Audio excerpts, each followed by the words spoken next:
Police arrested 62 criminal gangs that were manufacturing and selling counterfeit Louis Vuitton bags in Shanghai.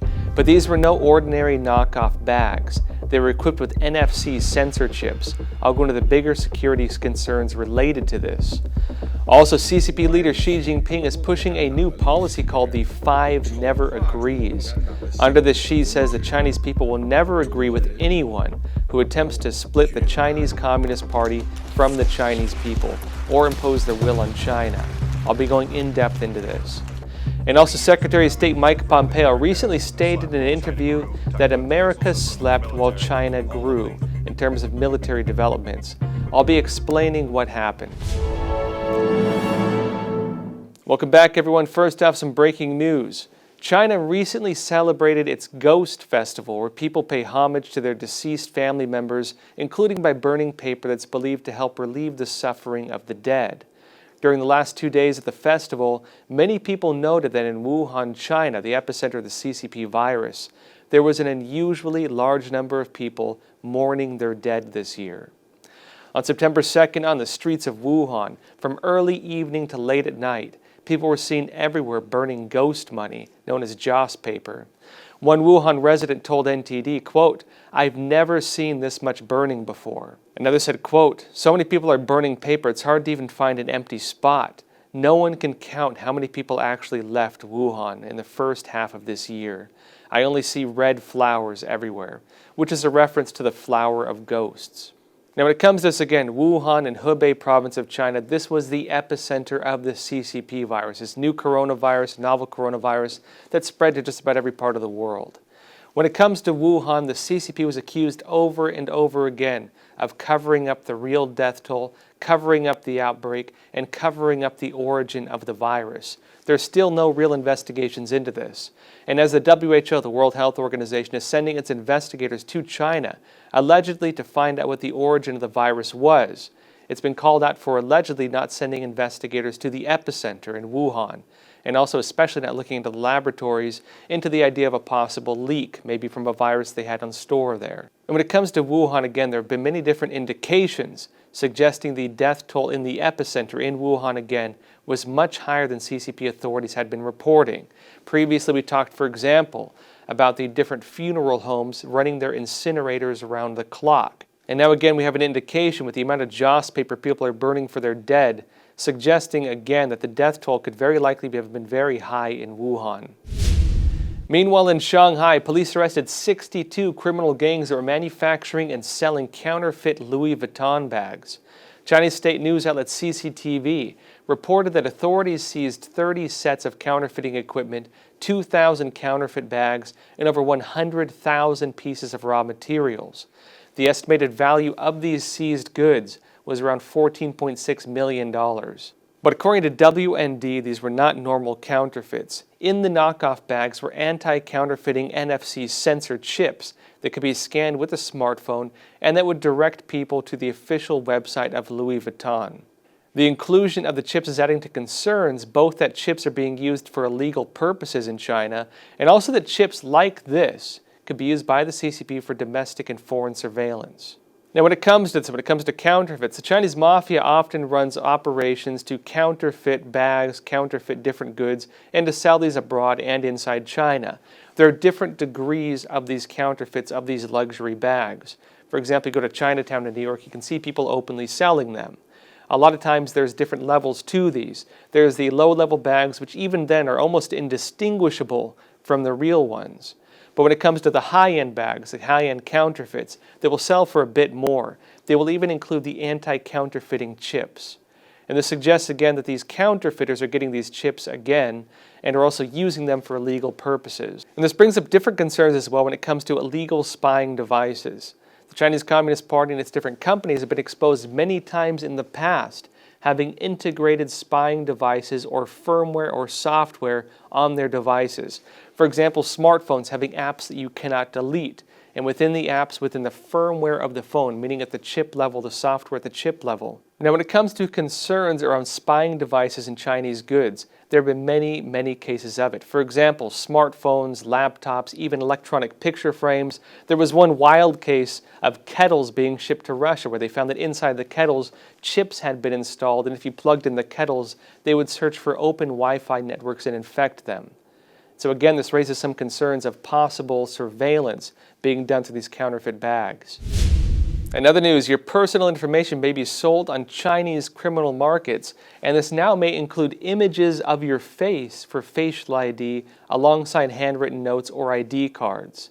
On these criminal markets, the identity of each person is selling for around 7 cents each. One criminal market entry on WeChat, one of these Chinese social media apps, included facial photos and ID cards of people, and they were being sold in a package with the identities of 20,000 people, and each one was going for about 5 cents. Some entries on China's QQ social network were selling image IDs of people like this for around 44 cents each. Now, it's believed the images can be used to get around facial ID requirements online. This could include criminals, for example, registering for services, using other people's information, or for things like telecommunications network fraud. Now, when it comes to online criminal markets, there are many different forms of them. The ones with this case are related to WeChat and QQ, technically open social networks. There's also large-scale darknet networks that you can only access through specialized browsers like the Tor network. One of these criminal markets that I've discussed previously on this show is called Babylon APT. They later changed the name to C Market or Criminal Market. On that, they were selling databases of entire countries, information of individuals in entire countries, including phone records, including images, including ID cards. And so there are large-scale markets for this, possibly being sold to governments, possibly being sold to criminal networks. They can use them for all kinds of purposes. Meanwhile, in Inner Mongolia, where parents and students have been protesting a new CCP directive that requires schools in that area to teach in Mandarin instead of in the local Mongolian language. The Chinese Communist Party is now offering rewards for people who report on people who went and protested. Now, on September 2nd, the Public Security Bureau of Horchin District in Tongliao City issued a, quote, announcement of co-investigation that included a screenshot taken from a surveillance camera and offered a reward of 1,000 renminbi, which is about $146, for information on 129 people who had participated in the protests from August 31st to September 3rd. In addition, the Urad Central Banner of Inner Mongolia issued, quote, extra urgent notices to all townships, ordering Mongolian public officials to bring their children to school before the evening of September 2nd. It said those who did not enter the schools before the noon on September 3rd would face disciplinary warnings and would be expelled. Now, when it comes to this, we've seen a few different cases of the Chinese Communist Party now offering rewards to people for participating in its abusive measures. Now they're offering rewards to people who exposed parents and students who joined these protests against the CCP, forcing these language programs on Mongolian schools. We've also seen, again, information on rewards offered by CCP officials if you report on the religious activities of other people. And meanwhile, CCP leader XI Jinping is pushing a new policy called the 5 Never Agrees. Under this, Xi says the Chinese people will never agree with anyone who attempts to split the Chinese Communist Party from the Chinese people or impose their will on China. 任何人、任何势力企图把中国共产党和中国人民割裂开来、对立起来，中国人民都绝不答应。 She explained the position during an event commemorating the 75th anniversary of the victory over Japan in World War II. Now, when it comes to this ties to one of the deepest fears of the Chinese Communist Party, one of their biggest weak points, which is the CCP links its own identity to the identity of the Chinese people. It links its own interpretation of history with the history of China, but this is not the case. The Chinese Communist Party is one of the most abusive forces in history of the Chinese people. Under Mao Zedong alone, it killed between 50 million and 70 million Chinese people. Under programs, for example, like the Great Cultural Revolution, it destroyed the Chinese traditional culture. The CCP has been destroying the Chinese culture and attacking the Chinese people and their history and their beliefs since the get-go. And one of its biggest fears is that the Chinese people will recognize this. And if that happens again, if the CCP loses the support of the Chinese people, if they no longer recognize the authority of the CCP, that is the end of the party. And the CCP knows this. Enough of the broader stories for today. Now, first off, in a recent interview with Fox, U.S. Secretary of State Mike Pompeo said that America slept while China grew. He said this. 40 years in coming, frankly, America slept while China grew. He talked about their missile systems, their military, all the things that have grown. Now, his remarks aligned with the Pentagon's release of its annual report on military and security developments in China. The report notes that when the Pentagon first released its annual report to Congress on the Chinese military, it was seen, the CCP's military, was seen as a, quote, sizable but mostly archaic military that was poorly suited to the CCP's long-term ambitions. It noted at the time that its People's Liberation Army, or PLA, quote, lacked the capabilities, organization, and readiness for modern warfare. Just 2 decades later, however, it notes the PLA is now aiming to become a world-class military by the end of 2049, and that it's likely aiming to build a military equal to, or in some cases possibly superior, to the U.S. military. The report notes that this year the CCP has gained its resources, technology, and political will to modernize its military in nearly all regards, and says the CCP appears to have surpassed the United States militarily when it comes to shipbuilding, land-based conventional ballistic and cruise missiles, and integrated air defense systems. Now with the ships, it notes that China now has the largest navy in the world, with around 350 ships and submarines, in comparison to the U.S. military's 293 ships. With missiles, the CCP now has more than 1,250 ground-launched ballistic missiles and cruise missiles, while the United States currently only fields one type of ground-launched ballistic missile and has no such capabilities with cruise missiles. And with air defense systems, it notes the CCP has one of the world's largest forces of advanced long-range surface-to-air missiles. Now, a few points on this. When it comes to the ships, yes, the Chinese Communist Party does have the largest navy in the world. This does not mean the quality of ships are anywhere near the quality of U.S. ships. And again, the CCP is not really engaged in any operations when it comes to combat, so we don't really know their combat readiness. We do know, though, that the CCP has been trying to build a blue water navy. A lot of these ships are not really capable of long-term operations. The CCP has been trying to change this, though, by building or buying aircraft carriers. When it comes to ballistic missiles, during the Cold War, the United States was developing its Midget Man program for miniaturized nuclear missiles. This was a program that could have miniature nuclear missiles that could be launched from different parts of the U.S. As it currently stands, most ground-based nuclear weapons in the U.S. are from silos, and most of these are over-targeted. When it comes to the CCP, even North Korea and other countries, however, when it comes to their nuclear weapons programs, they have mobile nuclear weapons that can be launched, for example, from underground bases, vehicles coming out and being able to launch from the ground. These are harder to track. In this regard, the United States has fallen behind with nuclear weapons. Now, of course, there are other factors to this, which we'll be getting into in just a bit. And also when it comes to these air defense systems, the Chinese Communist Party has been using these systems in its ringed defense network. For example, in the South China Sea, the Chinese Communist Party has been building these artificial islands, and on these islands it's placing different air defense systems. This has a few different purposes. The Chinese Communist Party is trying to claim ownership over that region and wants other countries to request access if they want to travel through it, whether it's ships or whether it's planes. And so the CCP, when it comes to this, is trying to build a ringed defense system that could keep adversaries out of that region if they wanted to. And so the Chinese Communist Party, when it comes to, again, the ships, its different ballistic missiles and cruise missiles, and also when it comes to these ringed defense systems of air defense networks, they have other purposes for this. This does not mean that the quality can match that of the United States, but it does mean that when it comes to quantity, the CCP is outproducing the United States in these regards. Also, alongside this report's release, the Pentagon is warning that the CCP is pushing to develop new nuclear weapons systems.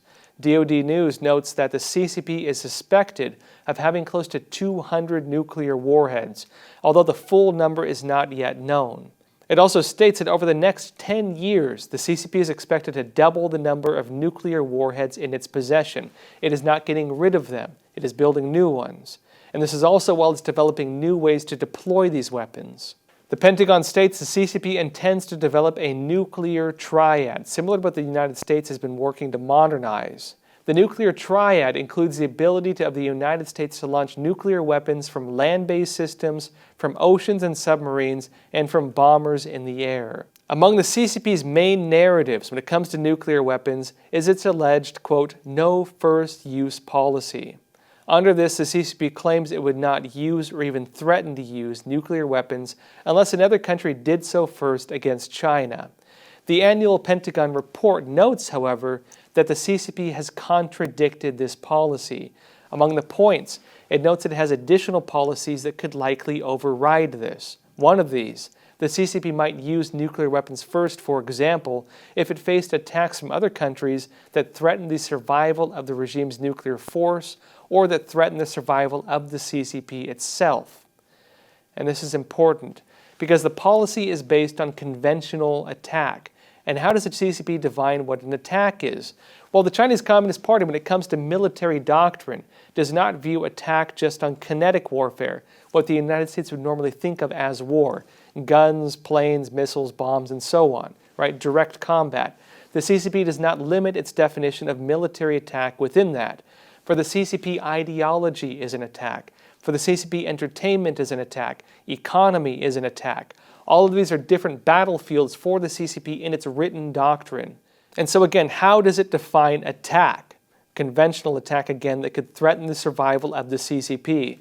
And so under this definition, if the United States, for example, were to launch an attack using economy or ideology that threatened the survival of the CCP, would the Chinese Communist Party abandon its ideology, abandon its program of having a no first use policy on nuclear weapons? Would that change this? Again, this is one of the big questions when it comes to the CCP and this policy. In addition to all of this, the CCP is also putting a heavy focus on developing space and counter-space technologies. When it comes to warfare, weapons in this field are seen as direct threats against the technologies that give the United States its strategic edge. For example, the communication systems, the GPS, the navigation, the targeting systems. The Pentagon report notes that the CCP continues to develop counter-space capabilities that can, quote, contest or deny an adversary's access to and operations in the space domain during a crisis or conflict. Now, on this show, I've noted in the past that one of the CCP's stated agendas is to control the Earth-Moon system. For example, with bases, for example, with satellite systems, for example, with weapon systems, like its ASAT or anti-satellite weapons. The report says the weapons and technologies the CCP is developing in this field include, quote, kinetic kill missiles, ground-based lasers, and orbiting space robots, as well as expanding space surveillance capabilities, which can monitor objects in space within their field of view and enable counter-space actions. The report notes the CCP has not publicly acknowledged the existence of any new anti-satellite programs, at least going back to 2007, where it demonstrated the launch of one of these weapons and destroyed a satellite. Yet its defense academics have often written about these technologies and have even stressed the importance of using anti-satellite weapons to damage and interfere with an enemy's reconnaissance systems and communications. This suggests, according to the report, that the CCP may target U.S. satellites, including for navigation and early warning systems, in attacks that are meant to, quote, blind and deafen the enemy.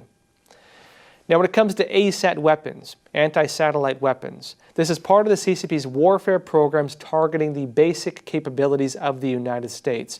Part of the thinking on this is that what makes the U.S. military powerful? Well, air control systems, communication systems, satellite systems, targeting systems.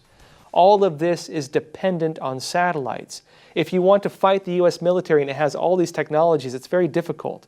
And so what they're doing instead is they're looking at technologies that could destroy the capabilities, the enabling capabilities of these systems. Then, for example, if they destroy these capabilities, it equals the playing field as far as the CCP is concerned. And so they're working on systems like this. When it comes to the CCP's program, for example, of saying it has a no first use policy on nuclear weapons, its own doctrine says otherwise. It talks directly about using surprise attack, using things, for example, like hemp attacks, that is high Earth orbit electromagnetic pulse attacks. This is, for example, detonating a nuclear weapon in space over a country, and to, through that, use the electromagnetic pulse generated through nuclear detonation to destroy the country's electronic capabilities, to destroy the electronic systems in that country, against the United States to destroy the electric grid. The CCP has direct military writings on this, proposing surprise attacks using things exactly like this. And also, meanwhile, in a recent development, Israel has refused to sell Falcon airborne warning and control system aircraft to China, but has announced it will move forward with a deal to sell the same aircraft to India. This is also in a deal with India that had previously been stalled. Now, this follows a similar move from Russia, which recently refused to sell its S-400 missile defense system to China, but moved forward with the sale of that exact same defense system to India. And taken in context of the new border disputes between China and India, this has deeper meaning for the CCP. It suggests that Israel and Russia are siding with India against the CCP. Now again, when it comes to Israel doing this, it also has deeper significance as well. Going back a bit, Israel was the first country in the Middle East that recognized the CCP over Taiwan as the legitimate government of China. And Israel has maintained relatively close ties both to the United States and to the CCP. Yet in these relations, it has recently been under pressure from the CCP to choose one or the other. And this recent move suggests that Israel is now leaning more towards the United States than towards China. Now, when it comes to this, just like with Australia, the CCP has been pushing Israel to pick sides, to pick whether it wants to align with China or to align with the United States.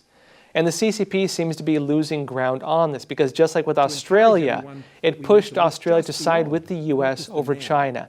Now we're seeing the same thing taking place with Israel again. Now this is significant because just like the CCP was trying to do in Australia, it was telling Israel it can pick sides. It has to choose whether it aligns with the United States or with China. There have also been a lot of articles and writings in Israel noting this issue, that Israel going forward would have to pick which country it wants to align with.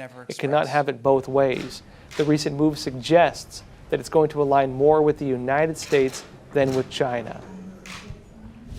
In other news, the Trump administration is allegedly looking into whether it can designate the CCP's persecution of Muslim Uyghurs as a genocide. And Democrat presidential nominee Joe Biden said in a recent interview that the CCP's persecution of Uyghurs and other ethnic minorities is a genocide. The main persecution against Uyghurs is in Xinjiang, also known as East Turkestan. And to learn more about the situation on the ground there, we've invited Salih Hudayar, Prime Minister of the East Turkestan government in exile, to speak with us. Salih Hudayar, it's great having you on Crossroads. Thank you for having me. Now, first off, there were reports saying the Trump administration is working to designate the CCP's persecution of Muslim Uyghurs as a genocide, as I recently mentioned. Now, do you feel this would make a difference for the situation faced by Uyghurs under the CCP? Absolutely, because what China is doing in East Turkestan to the Uyghurs and other Turkic peoples is nothing less than genocide. I think this would show a strong signal to China that the international community is not going to, continue to remain silent against these atrocities. And I think it would also indulge, other countries to start taking action to push back against these atrocities. I see. Now, do you hear from sources in East Turkestan, which the CCP would call Xinjiang, about the situation on the ground? I mean, also, can you tell us what the people there are facing? Yes, so essentially everything, the ground situation right now in East Turkestan is that millions of people, according to U.S. Department of Defense, it's about 3 million. However, according to people in East Turkestan, it's much higher than that, are in concentration camps, prisons, and recently many of them have been shipped off to slave labor camps in other parts of China. Outside of the camps, life is equally dire. People are being, subject to constant surveillance. They're, in fact, because of the coronavirus situation right now, people are locked up, quarantined in quarantine facilities for up to 40 days, given unknown medication, unknown liquid medication, unknown medicational pills, which are causing many of them to, throw up and do other, causing other side effects. So we don't really know what the real deal is with that. However, the situation there is extremely brutal. Now, the full version of this interview will be available on Patreon for supporters there, so please join us on Patreon. Now, with that said, folks, we're again broadcasting 5 days a week, Monday through Friday. Also, if you want to support us, please consider joining us on Patreon. You can find the link to that in the description below. Also, if you haven't already, please don't forget to like and subscribe to this channel. It really helps us grow. Also, if you want to go the extra mile, as I mentioned, please tell a friend or family member about Crossroads. Now, with that said, please take care of yourselves, stay healthy, and stay free.